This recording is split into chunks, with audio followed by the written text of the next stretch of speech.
जय गुरुदेव, जय माता जी, जय गायत्री माता, गुरुदेव माता जी और गायत्री माता जी की सूक्ष्म उपस्थिति में आगे अखंड ज्योति में कहा है, चैतन्य है हम या यह एक भ्रम मात्र है।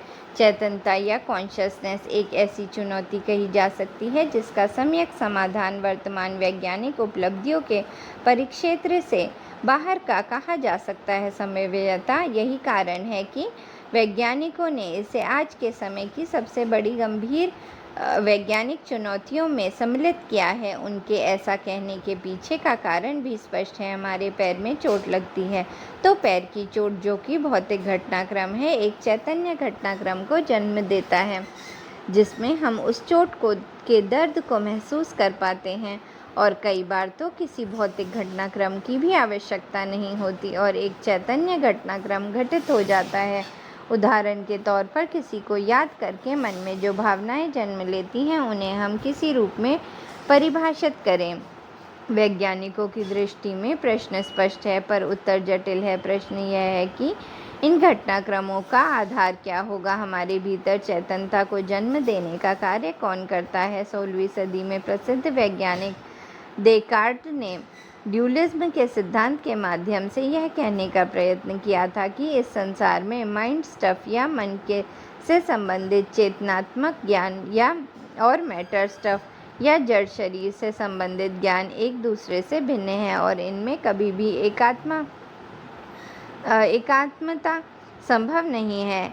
एक समय बड़ा प्रभावी माने जाने वाला यह सिद्धांत अब अधिकतर वैज्ञानिकों द्वारा ठुकरा दिया गया है। आश्चर्य की बात यह है कि या यूँ कहें कि यह अवश्यंभावी ही था कि अब ज़्यादातर वैज्ञानिक चेतनता के जिस सिद्धांत को मानते हैं वह सिद्धांत वही है जिसे वर्षों पहले भारत की भूमि पर आचार्य शंकर ने जन्म दिया था। विगत वर्षों में किए गए वैज्ञानिक शोध ऐसा मानते हैं कि जिसे हम संसार मानते हैं या संसार को अनुभव करने का जो हमारा भाव या चेतना है वह मात्र एक भ्रम है, इसके अतिरिक्त कुछ नहीं। उदाहरण के तौर पर यह जानकर अनेकों को आश्चर्य होगा कि अनेक वस्तुओं को अपना कोई रंग नहीं और हमारा मस्तिष्क उनके सरलीकरण के लिए उनको एक तरह से कलर कोड कर देता है ताकि बहुत सी जानकारियों को साथ साथ संग्रहित करने में सुविधा रहे। कुछ ऐसा ही वर्तमान समय में सर्वमान्य वैज्ञानिक अवधारणा कहती है।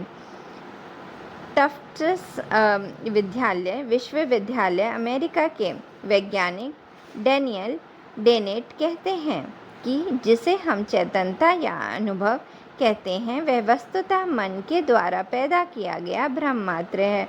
भ्रमवाद या इल्यूजन के नाम से विख्यात यह वैज्ञानिक अवधारणा लगभग उसी चिंतन की पुष्टि करती है जिसे वर्षों पहले आचार्य शंकर द्वारा ब्रह्म सत्य जगत मिथ्या कहकर परिभाषित किया गया था।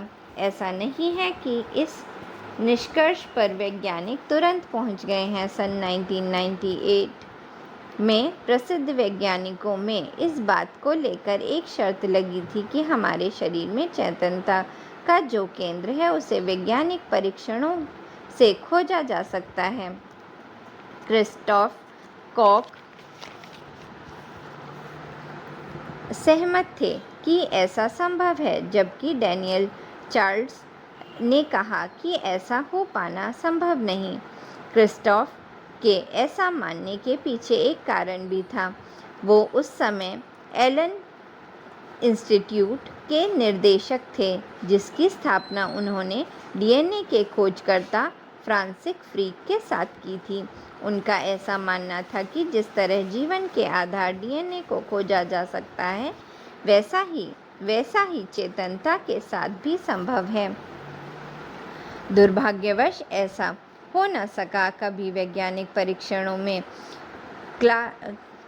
क्लास्टम को चेतनता का केंद्र माना गया तो कभी थैलेमस को। सन 2021 में न्यूयॉर्क विश्वविद्यालय में ओमरी राका द्वारा किए गए परीक्षण में पता चला कि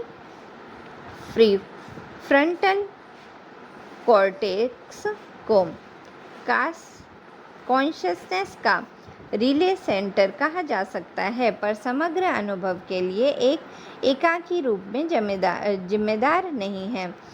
यदि ब्रह्म जगत के अनुभवों को संग्रहित कर यहाँ हो भी रहा हो, तब भी हमारे प्रति जागरूकता यह कि हम हैं, और हमारी जागरूकता के प्रति जागरूकता यह कि हम यह अनुभव कर पा रहे हैं कि हम हैं, इसका केंद्र ये नहीं है।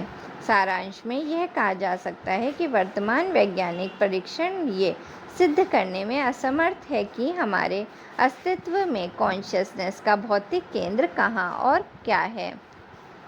इस क्षेत्र में और किए गए परीक्षणों ने यह स्पष्ट किया कि मस्तिष्क एक ग्लोबल वर्क प्लेस की तरह कार्य करता है, जहाँ पर बहुत सारे अनुभव तो अचेतन मन में ही एकत्रित होते हैं और कुछ एक को हमारे मस्तिष्क एक रूपता प्रदान करने के लिए चेतन मन को उपलब्ध कराता है।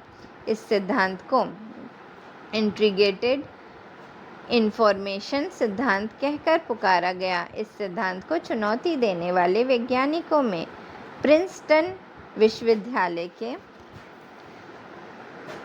माइकल ग्रेजिनो एवं ससेक्स विश्वविद्यालय के डॉक्टर अमित सेठ हैं, जिनका यह मानना है कि चेतनता एक परीक्षित मानसिक प्रक्रिया है, परंतु जब भी यह एक भ्रम के अतिरिक्त कुछ और नहीं, हम चैतन्य हैं। इस बात का परिचय वैज्ञानिक दृष्टि से अनेकों माध्यम से मिलता है। उदाहरण के तौर पर स्वयं को पहचानना, अपने मन एवं मस्तिष्क क्रियाकलापों के प्रति जागरूकता, निर्णय क्षमता और गलत निर्णय लेने पर दुखी अनुभव करना, तनाव को अनुभव करना, नींद एवं सपनों का आना इत्यादि। वैज्ञानिक दृष्टि से इन सारे अनुभवों का होना हमारे चेतन या कॉन्शियस होने का प्रमाण है।